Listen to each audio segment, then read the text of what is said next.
Ang dahon ng laurel ay may mahalagang papel sa mga tradisyon ng wika dahil sa pagtataglay di umano nito ng mga magical properties. Isa sa popular na gamit ang dahon ng laurel sa esoteric practice ay bilang pampaswerte upang ma-attract mo ang magandang kapalaran sa buhay at kabuhayan. Maaari mong iguhit ang fehu symbol sa dahon ng laurel. Ang fehu ay isang rune symbol na isang sinaunang sistematikong alpabetiko at esoterikong simbolismo ng mga Norse. Ang fehu ay ang unang titik ng runa at may iba't ibang kahulugan na simbolo ng lakas, kapangyarihan at pag-unlad at kumakatawan din sa material na kayamanan, pagkakaroon at pag-unlad. Pagkatapos, maaari mong sunugin kamahika ang dahon ng laurel sa kandila. Maaari mo itong gawin tuwing araw ng Huwebes. Tatandaan lamang kamahika na ang esoteric practice na ito ay hindi nakaugat sa anumang scientific study kaya huwag mong ituturing bilang isang professional na payo.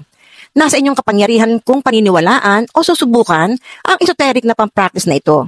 Ugaliin rin ang